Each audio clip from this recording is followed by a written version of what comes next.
They laughed when he arrived too old, too quiet, too stiff. Bet he wouldn't survive phase 1, one recruit joked. They had no idea who he really was. During a drill, his sleeve slipped, revealing a faded, unfamiliar tattoo. The laughter only grew until the colonel caught sight of it. He didn't laugh. He went pale. Then, in a hushed voice that carried across the silence, he said, "That's a night sentinel mark."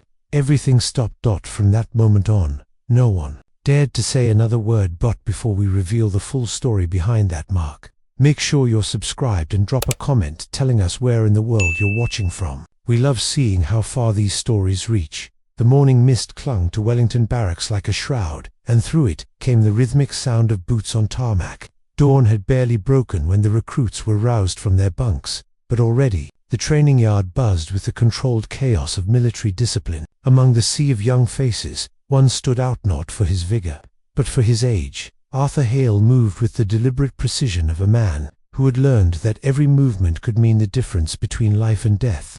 At 42, he was easily the oldest recruit in the formation, his salt and pepper hair catching the early light, a sweat beaded on his weathered forehead, while the younger men around him performed their push-ups with the explosive energy of youth. Arthur's movements were measured, economical.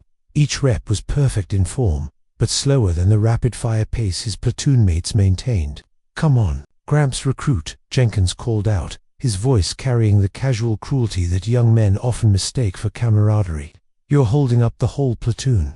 The snicker that followed rippled through the ranks, and even Sergeant Coleman, who had seen enough of military life to know better, allowed himself a thin smile. Arthur didn't react. He had learned long ago that reactions were luxuries he couldn't afford. Instead, he completed his set with the same methodical precision he brought to everything else. As he pushed himself up from the ground, the sleeve of his PT shirt rode up slightly, revealing the edge of something that made Color Sergeant Hayes stop mid-count from his position near the barracks entrance. It was just a glimpse, a crescent moon encircling a dagger. The ink faded, but still distinct against Arthur's forearm. Hayes had been in the military for 23 years, had served in Northern Ireland, the Gulf, and Afghanistan. He knew military tattoos the way a scholar knows ancient texts, but this one made his blood run cold. The morning drill continued around them, but Hayes found himself unable to look away from Arthur Hale. The man moved like water, each gesture flowing into the next with an efficiency that spoke of training far beyond what any regular infantry received. There was something else, too, a quality of stillness that seemed to radiate from him even in motion.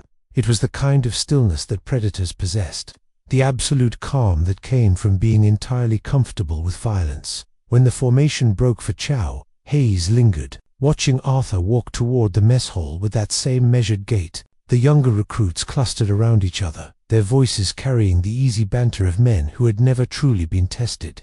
Arthur walked alone, and Hayes noticed that despite his apparent isolation, the man was constantly aware of his surroundings. His eyes moved in small, controlled sweeps, cataloging exits, assessing threats, maintaining what the Special Forces called situational awareness.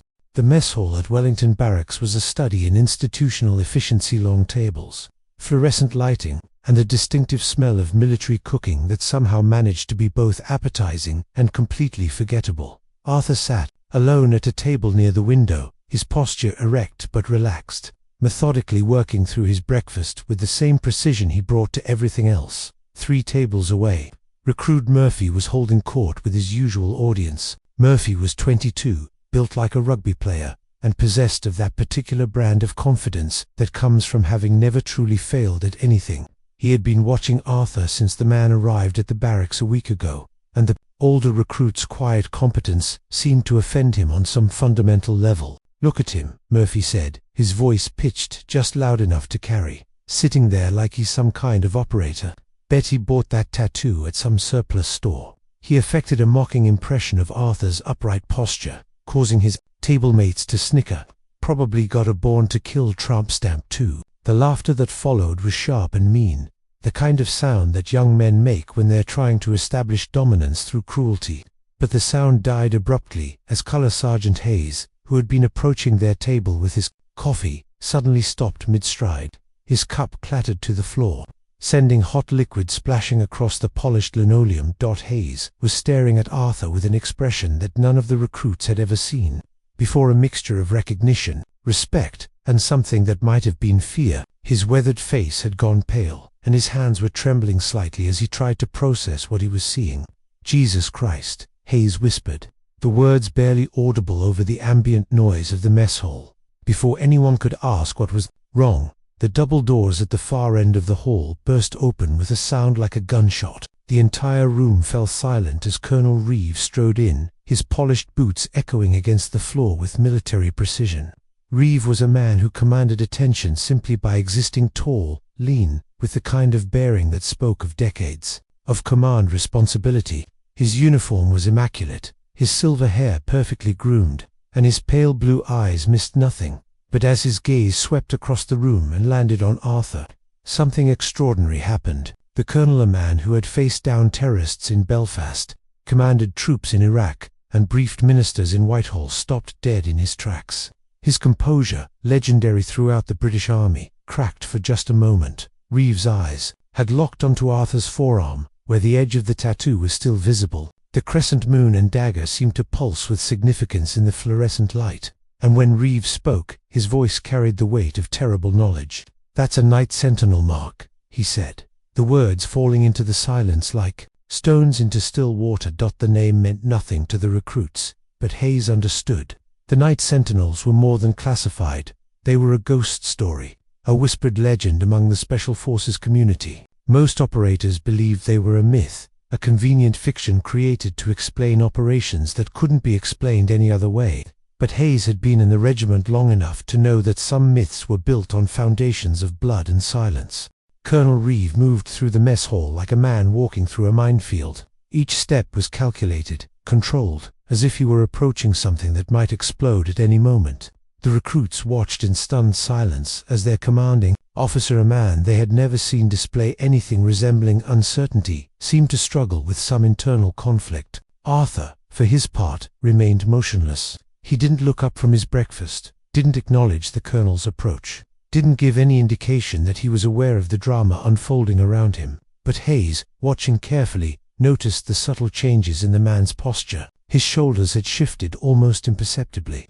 His hands had moved to positions that would allow for faster reaction, and there was a quality of coiled energy about him that hadn't been there moments before. When Reeve finally reached Arthur's table, he stood there for a long moment, studying the man's face as if trying to reconcile what he was seeing with what he knew to be impossible. Then, slowly, he pulled out a chair and sat down across from the older recruit. "Arthur Hale," Reeve said quietly, and the name seemed to carry weight that the recruits couldn't understand. "I thought you were dead." Arthur finally looked up, and, for the first time since arriving at Wellington Barracks, something flickered in his dark eyes. It wasn't surprise. Arthur Hale didn't seem like a man who was easily surprised. It was more like recognition, the acknowledgement of a shared secret that neither man wanted to discuss. "I was," Arthur said simply, and the words hung in the air like a challenge to reality itself. Reeve nodded slowly, as if this answer made perfect sense. Then he turned to address the room, his voice carrying the authority of absolute command.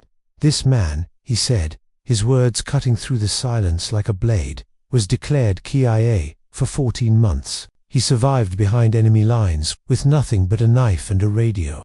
His team was listed as missing in action, presumed dead, and for over a year, the British government believed they were correct."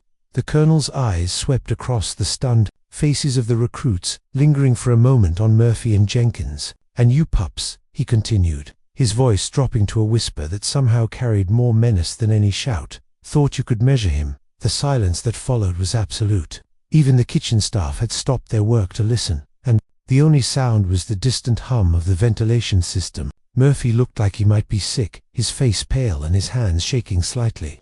Jenkins had gone very still, as if movement might draw unwanted attention. But it was Hayes who broke the silence, his voice hoarse with something that might have been awe. "Sir," he said, addressing Arthur directly for the first time, "the Night Sentinels, they're real." Arthur's gaze shifted to Hayes, and for a moment, the two men looked at each other with the understanding that comes from shared experience. Then Arthur nodded, just once, and the simple gesture carried more weight than any speech could have. "We move when the world sleeps," Arthur said quietly, and the words seemed to echo with the weight of forgotten battles and unnamed wars. The mountains of Afghanistan in 2008 were a different kind of hell. The terrain was unforgiving, the enemy was invisible, and the rules of engagement were written in blood and sand. It was in this landscape that Arthur Hale and his team had found themselves. 3 months into a mission that officially didn't exist, the Night Sentinels operated in the spaces between conventional warfare and absolute darkness. They were the men who went where regular special forces couldn't go, who did things that couldn't be acknowledged, who existed in the gray areas of international law where plausible deniability was more important than human life. Their very existence was classified beyond top secret, buried in files that most generals would never see. Arthur's team had been inserted into the Hindu Kush with a simple mission: locate and eliminate a high-value target who had been coordinating attacks on coalition forces. The target was a ghost, a man who moved like smoke through the tribal regions, always one step ahead of conventional forces. But the Night Sentinels weren't conventional forces. They were something else entirely. The team consisted of 4 men, each selected for specific skills that complemented the others. There was Marcus Chen, a sniper whose skills with a rifle bordered on the supernatural. David Morrison, a communications specialist who could make contact with headquarters from anywhere on Earth. James Sullivan, a demolitions expert who could create explosives from household items. And Arthur, the team leader, a man whose gift for violence was matched only by his ability to think 3 moves ahead of his enemies. They had been in country for 6 weeks when everything went wrong. The intelligence had been solid. Their target would be meeting with local tribal leaders in a compound near the Pakistani border. The plan was simple: establish overwatch, wait for confirmation, and eliminate the target with a single shot from Chen's rifle. Clean, efficient, and completely deniable. But as Arthur's team moved into position in the pre-dawn darkness, they walked into an ambush that had been weeks in the making.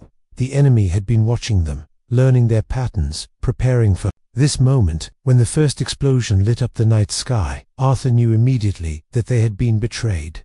Chen went down in the first seconds, his sniper's nest obliterated by a rocket-propelled grenade. Morrison lasted longer, long enough to get off a brief transmission to headquarters before enemy fire found him.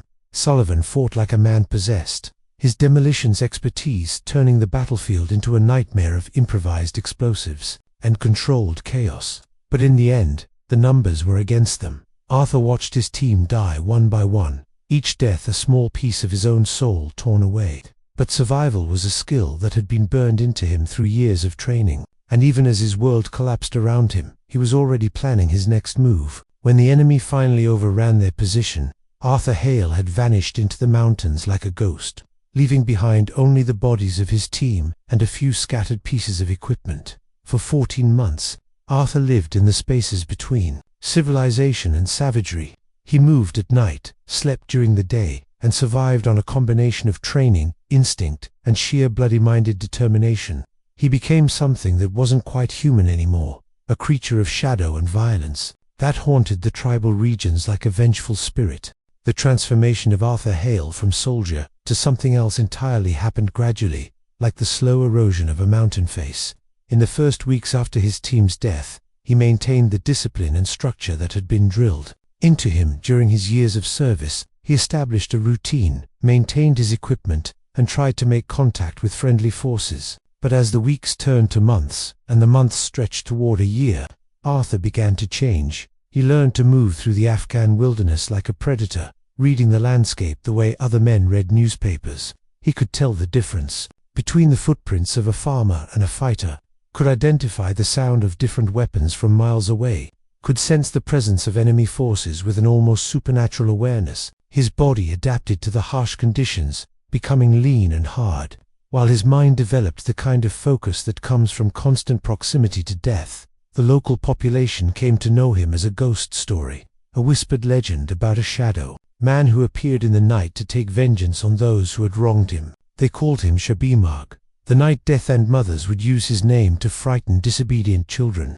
But Arthur had moved beyond such concerns. He had become something that existed outside the normal boundaries of human society, a creature of pure purpose and controlled violence. His targets were carefully selected, Taliban commanders who had been involved in ambushing coalition forces, arms dealers who supplied weapons to insurgents, and anyone who had played a role in the death of his team. Arthur hunted them with the patience of a spider, learning their routines, studying their weaknesses, and striking when they were most vulnerable. He left no survivors, took no prisoners, and made no attempts at interrogation. His justice was simple and final, but even as Arthur pursued his private war, he never forgot his primary mission. Somewhere in the mountains was the man who had ordered the ambush that killed his team, and Arthur was determined to find him. He spent months tracking rumors and following leads, moving through the tribal regions like a ghost in search of its killer. The man he sought was known only as the engineer,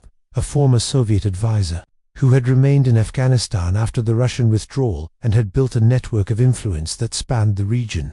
The engineer was the one who had provided the intelligence that led to the ambush, the one who had arranged for Arthur's team to walk into a trap, and Arthur was going to kill him.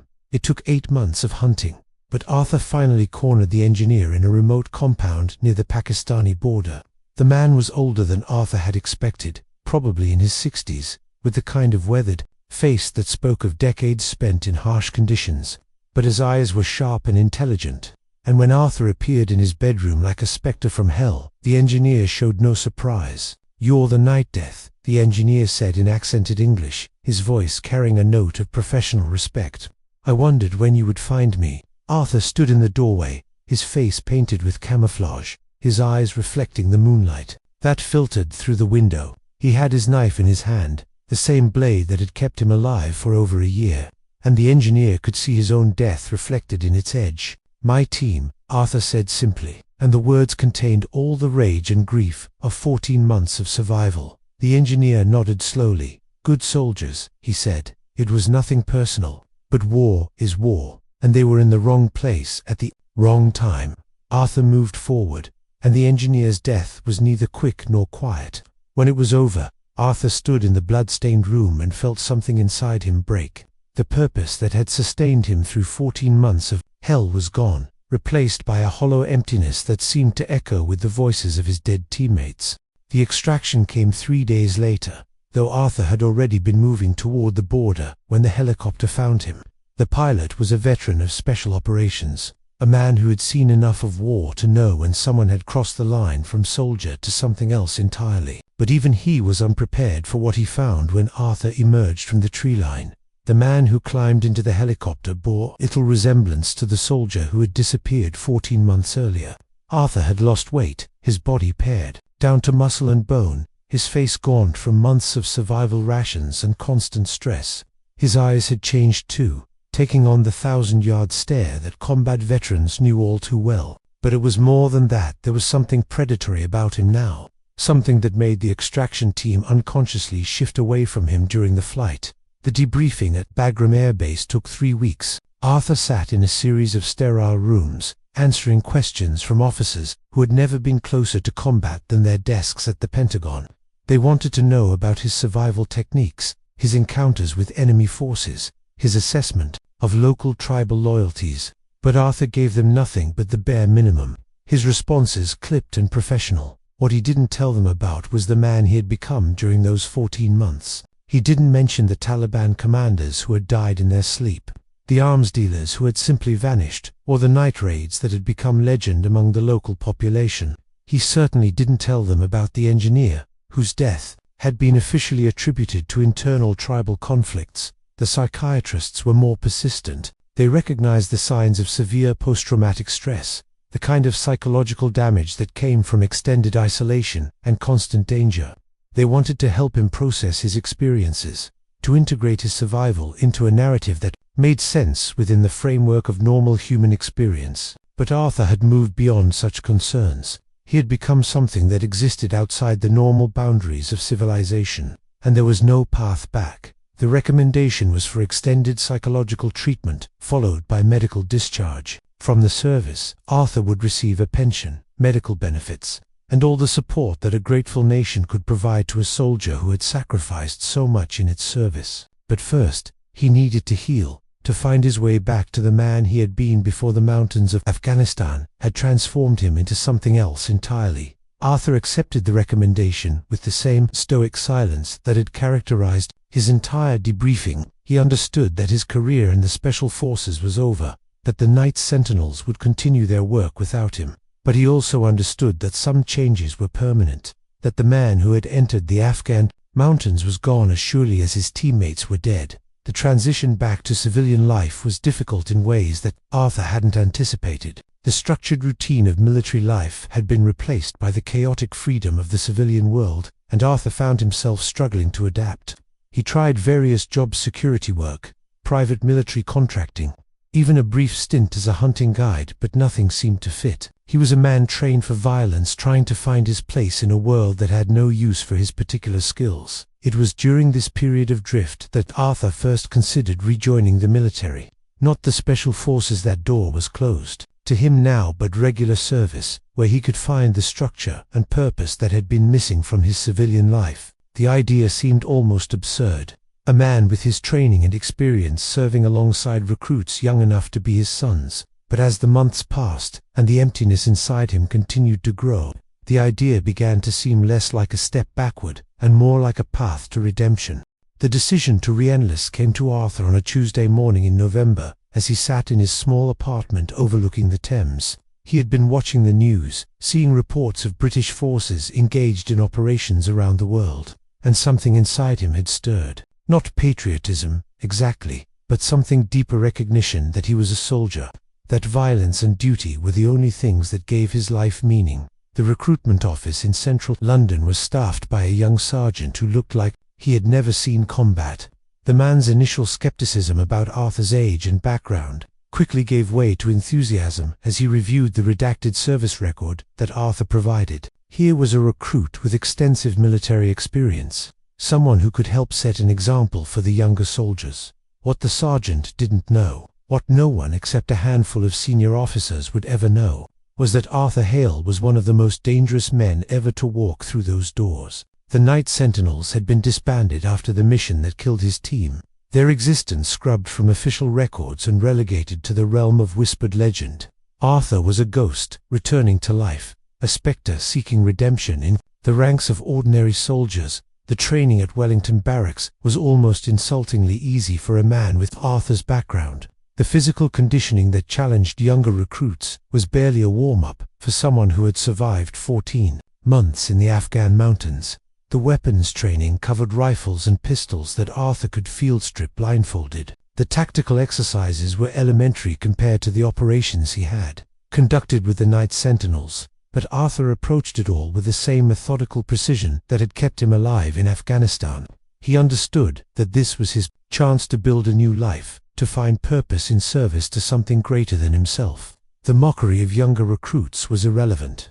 The skepticism of drill instructors was meaningless. Arthur had faced death in forms that these men couldn't imagine, and their opinions carried no weight. The tattoo on his forearm was a constant reminder of what he had been, but Arthur had learned to live with reminders. The crescent moon and dagger had been earned through blood and sacrifice, a mark of membership in a brotherhood that no longer existed. Most people who saw it would assume it was just another military tattoo, a bit of ink that marked a man as a soldier. They would never know that it represented something far more significant, a connection to operations that had never happened, two men who had never officially existed.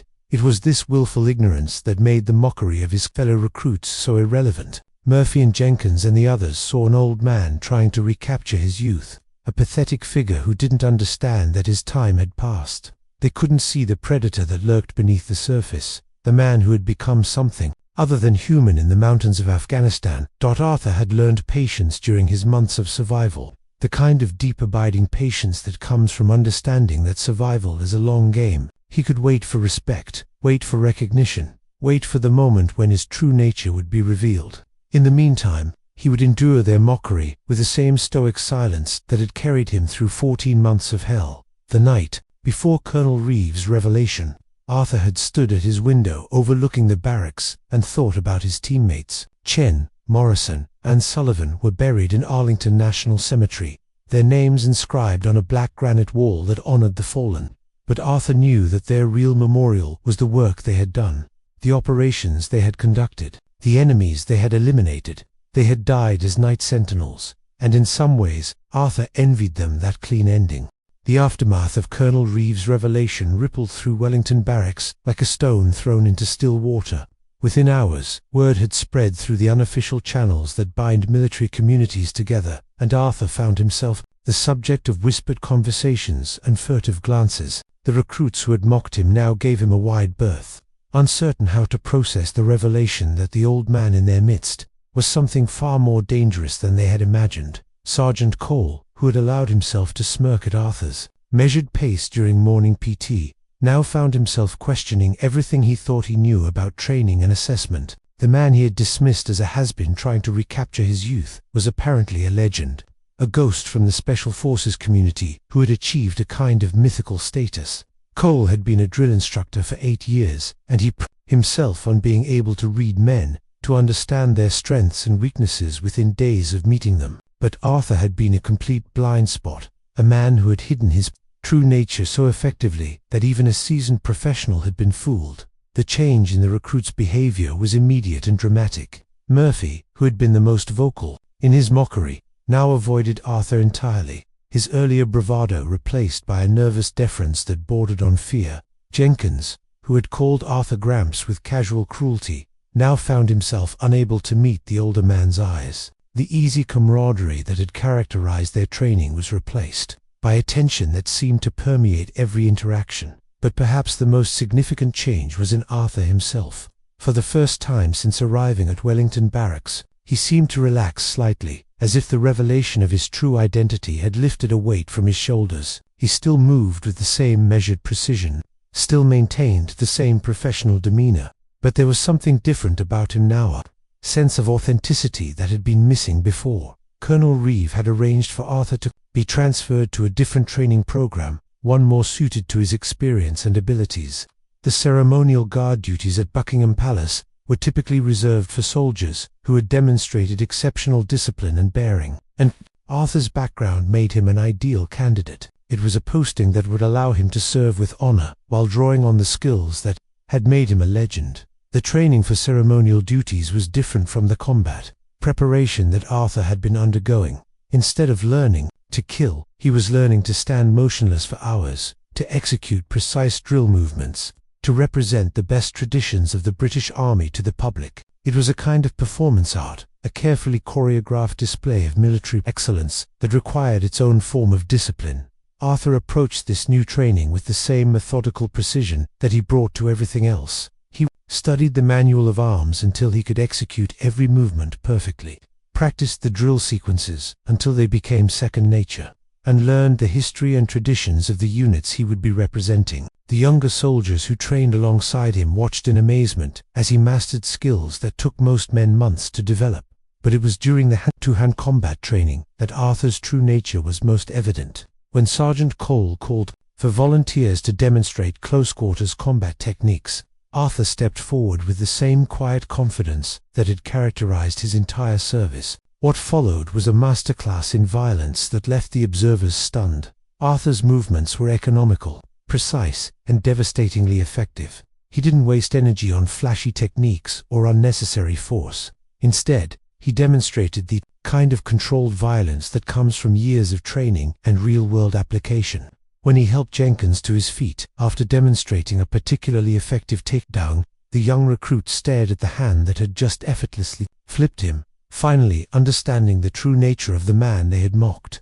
The transition from training to active duty was seamless for Arthur. Within weeks of Colonel Reeves' revelation, he found himself standing guard at Buckingham Palace, his red tunic immaculate, his bare skin perfectly positioned, his rifle held at the precise angle required by centuries of tradition.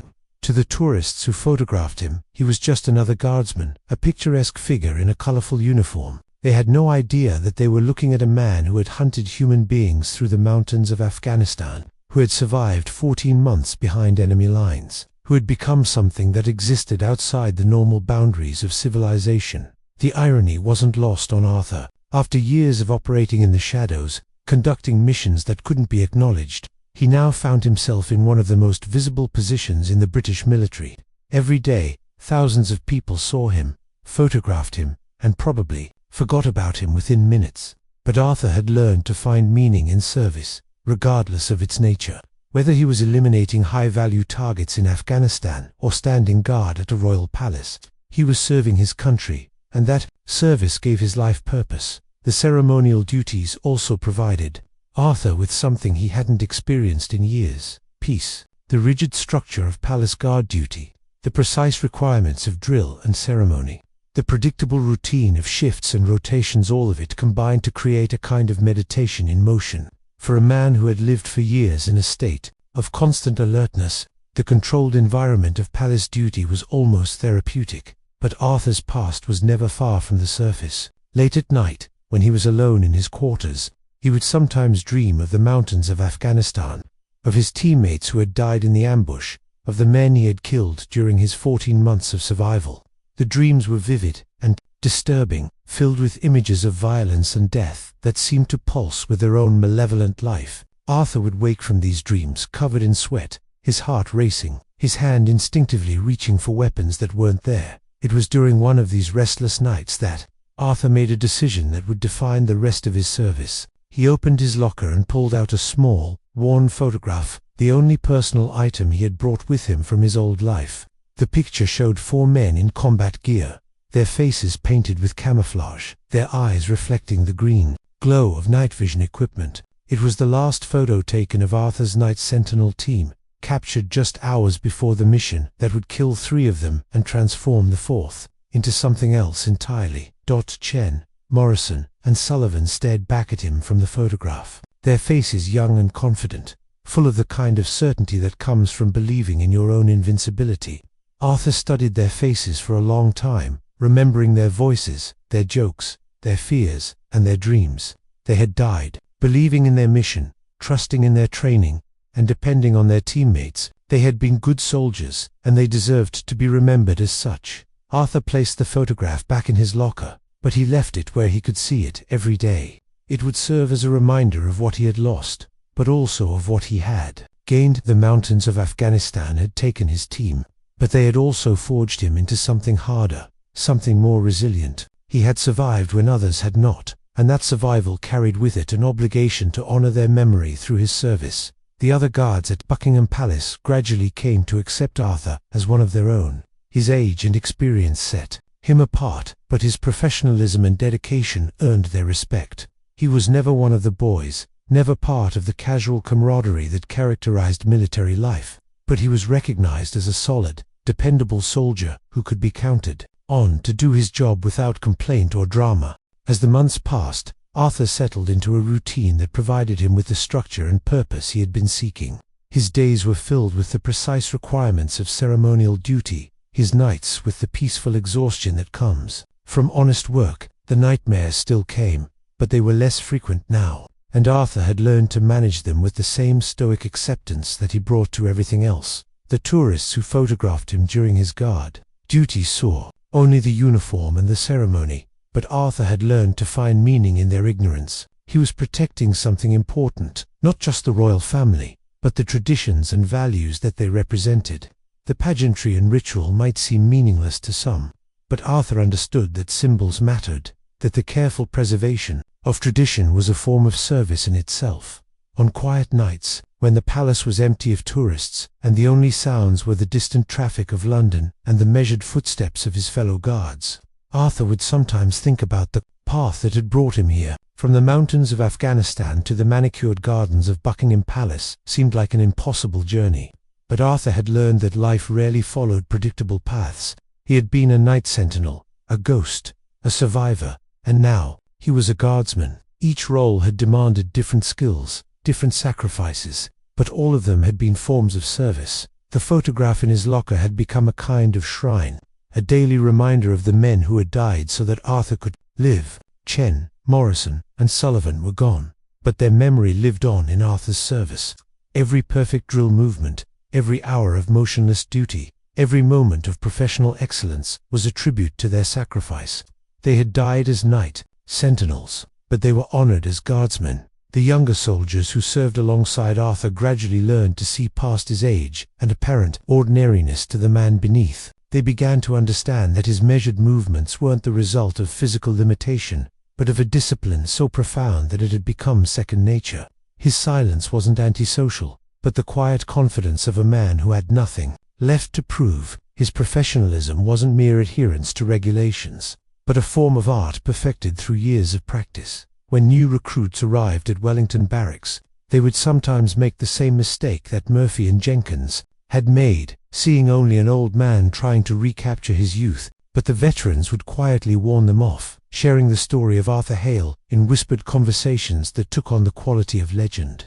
The Night Sentinels were still classified, still officially non-existent, but their mythology had begun to spread through the ranks of ordinary soldiers. Arthur himself remained largely unaware of his growing reputation. He continued to approach his duties with the same methodical precision that had characterized his entire service, focusing on the task at hand rather than the opinions of others. The respect of his fellow soldiers was gratifying, but it wasn't what drove him. He was driven by something deeper, a need to honor the memory of his fallen teammates, to justify his survival through service, to find meaning in a life that had been shaped by violence and loss. As Arthur stood at his post one evening, watching the last tourists of the day file past the palace gates, he reflected on the strange journey that had brought him here. The man who had entered the Afghan mountains as a night sentinel was gone, transformed by 14 months of survival into something harder and more resilient. The man who had emerged from those mountains had been broken, struggling to find his place in a world that had no use for his particular skills. But the man who stood guard at Buckingham Palace had found peace, if not happiness, in service to something greater than himself. The strongest steel, Arthur had learned, was indeed forged in the darkest fires. The mountains of Afghanistan had been his forge, and the man who emerged from them was something new, not the soldier he had been, but not entirely the civilian he had tried to become. He was a guardian, a protector, a living reminder that some battles are never truly over, that some soldiers never truly retire, that honor and duty are not just words but principles worth dying for. The crescent moon and dagger on his forearm had faded with time, but its meaning had only grown stronger. It was no longer just a mark of membership in an elite unit, but a symbol of transformation, of survival, of the price that some men pay for the freedom that others take for granted. When Arthur adjusted his bearskin and stood a little straighter at his post, he wasn't just following protocol, he was honoring the memory of 3 men who had died in the service of their country, and celebrating the fact that their sacrifice had not been in vain. The tourists continued to take their photographs, the traffic continued to flow through the streets of London, and the world continued to turn on its axis. But Arthur Hale stood watch, a silent guardian whose very presence was a testament to the idea that some things are worth protecting, some values are worth preserving, and some men are willing to sacrifice everything to ensure that the light of civilization never goes out. In the end, that was enough. For a man who had walked through the valley of the shadow of death and emerged transformed, it was more than enough. It was purpose, it was meaning, and it was peace. The Night Sentinel had found his final mission, and he would stand guard until the end of time, protecting not just a palace or a family, but the very idea that honor and duty can triumph over darkness and despair. The strongest steel, forged in the darkest fires, stands eternal.